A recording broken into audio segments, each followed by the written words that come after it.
Well, we've never done a video like this before, have we? Nah, but that's fine. 𝐼COYC.net. So today, I figure we're just going to make something in virtual reality, because I've got a Vive, and now we can do some fancy stuff. So I haven't actually done a video like this before on this channel, but I'm sort of hoping that this will go well. This is making stuff, but not in the real world, because the printer is a nightmare to work with sometimes. And when I need a break, and I'm not doing it. So I figure we're going to start today with a bit of Tilt Brush. This is a game made by Google. You can find it on Steam. I think it's about 15 quid. And it is absolutely wonderful. So I don't really know what we're gonna do. I might as well just show you the setup a little bit. So I've got a face cam on.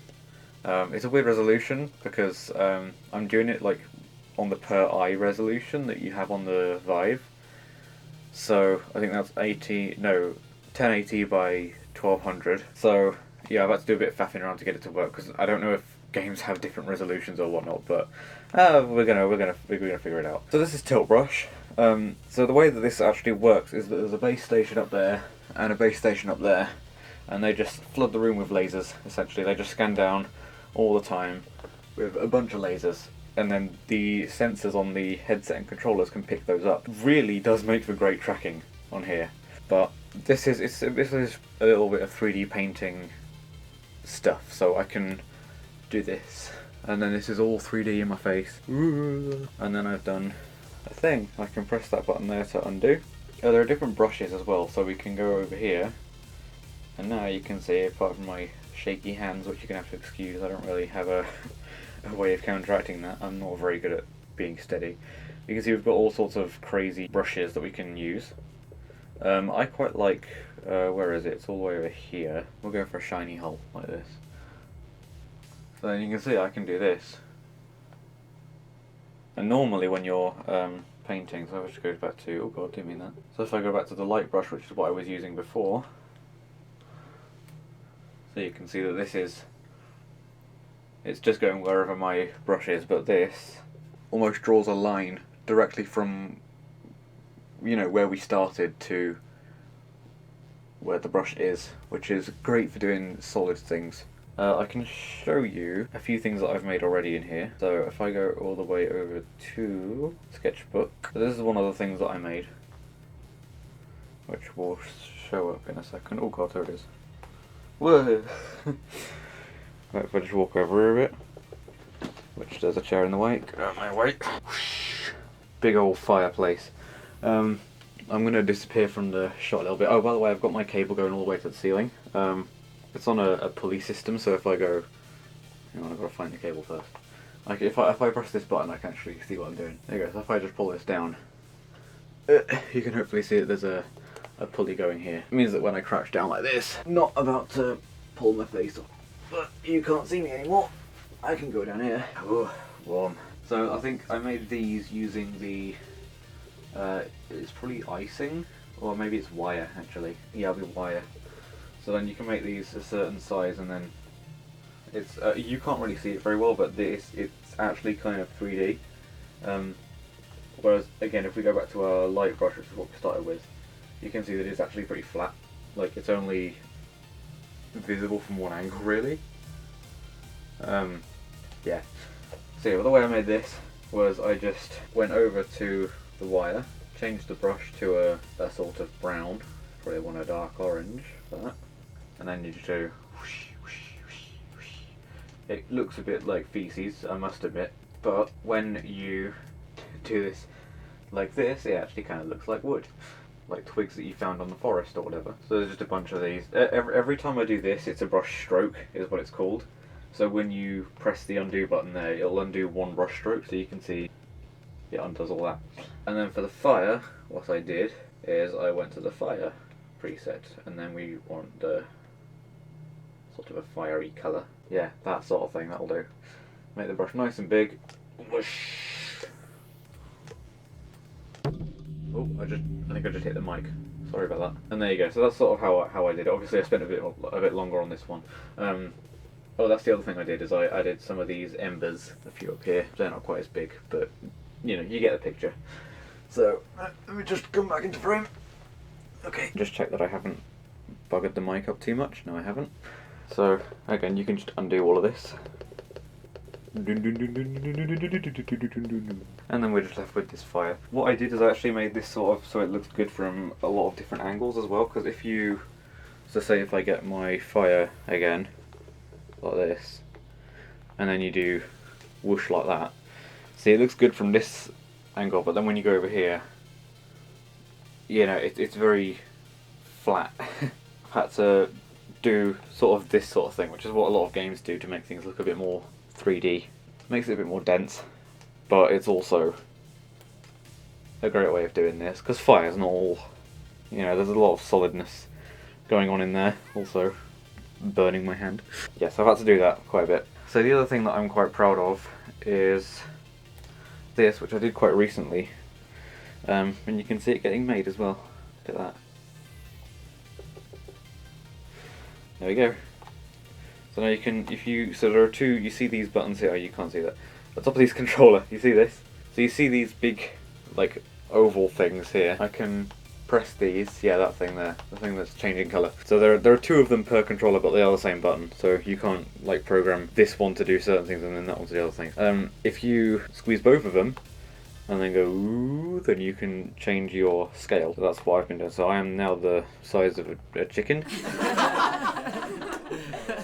Very good. Oh, you can also move the world when you do that, which feels weird.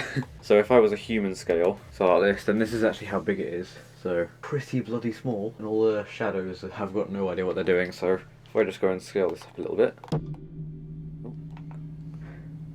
I need to stop doing that, don't I? Then you can see the amount of detail that I put on here. So I've got a street light that I made here. This was very much inspired by NerdCubed, who did a similar thing, which is where I fell in love with VR, was essentially his channel. This was done with the wire, and then a thinner one for the bit up there. Let me just make this a bit narrower so you can see. So the bit over there, and then I believe this was just a light brush, again, for the actual thing. As you can see, it's not exact because I was doing it from giant scale. You can make things straight by just going to your straight edge tool. So now, if I just go and make something paper, make it a bit bigger, and now you can see, when I do this, it's not following everything, so I can put my brush over here and I can change the direction of it completely, and it will just follow wherever I go with it. You can't like twist it or anything. There's it's just completely flat, which is very useful. It's what I used when I was doing these up here, and then also I've done it again. So I used this straight tool to create these street lamps, all of them, and then I used it to make the pavement as well. So that's just a simple like that. I believe I used the flat tool, which is there, which can go massive. Again, it scales with you, so if you go like this, that was the biggest it can do, and now this is the biggest it can do. So that's how all those were made, and then it's the exact same thing for the yellow line going along there. Let me just shrink this down a bit. Same for the road and the like hazard lines in the middle. The cars were a little bit more challenging. As you can see, I kind of gave up eventually because they all just have square wheels because I couldn't be bothered to do anything else. Also, well, that one's got a flat tire. This one has, ooh, that felt weird. And then they've all got lights on them as well. And then a nice little detail I was proud of is, can you see that? That's an indicator. I didn't actually intend to show anyone this. I showed my best friend yesterday, literally, as I'm recording this, but I don't think she actually noticed these indicators. So these actually are all just copy-pasted. So I made one, and then I was able to just copy-paste them, essentially. So how I did these, I'll quickly demonstrate. I went to Guides. When I get one of these up, and then you can use the grip buttons to hold on to this, and then the other grip button to extend it in whatever direction you want. So I've grabbed it on that side there now, so now I can do this, and then the same for up and down. Ooh, when I actually grab onto it, like that. So like that. And then this just lets you snap to guide. Obviously I've still got the straight edge thing on. There we go. So now I can go wherever I want, and it will just continually This is tiring. It will go and fill this all in, and it won't let me leave, so I can go, and it won't let me leave. So that is cool. Obviously you can make your thing huge to make it, you know, cover everything, but then it goes off the edge of it.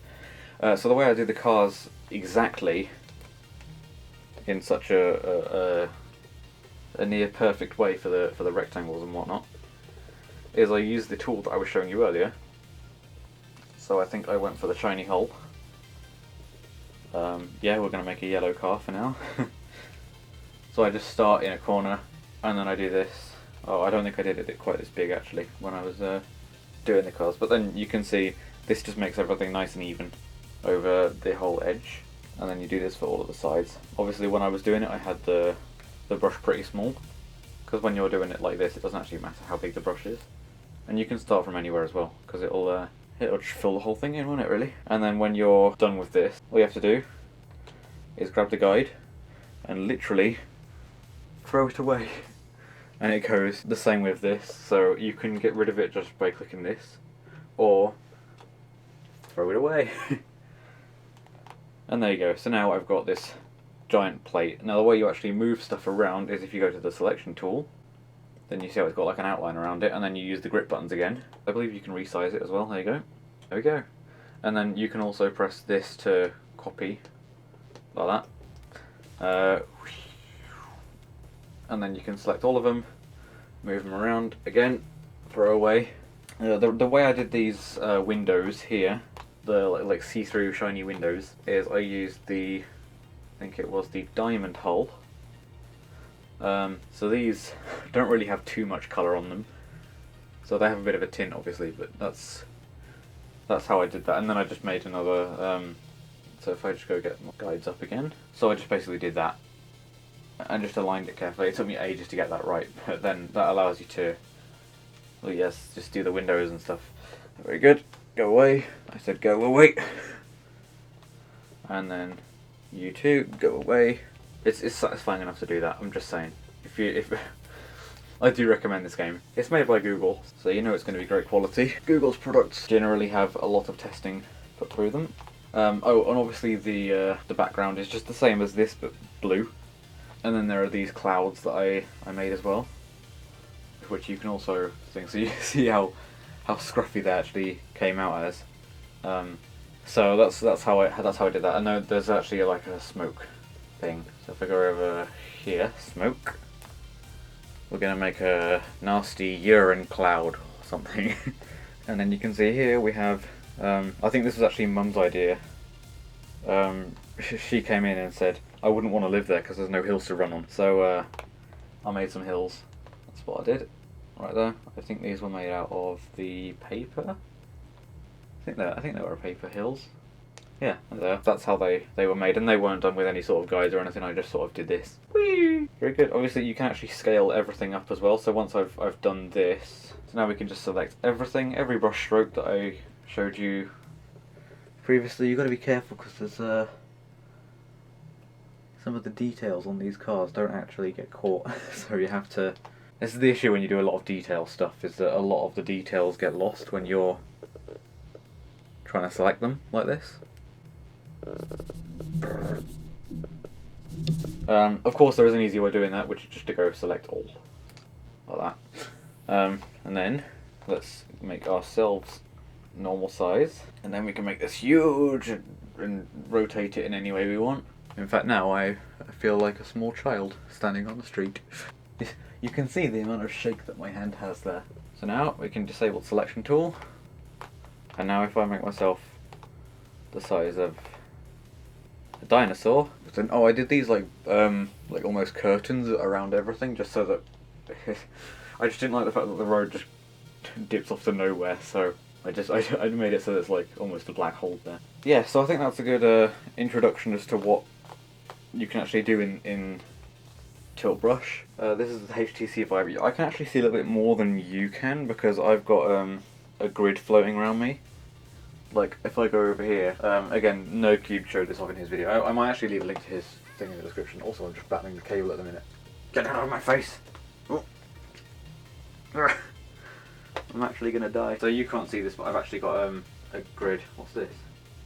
Oh, is that a card? Okay, I'll just go over here then. So I've got a grid. It's sort of like that.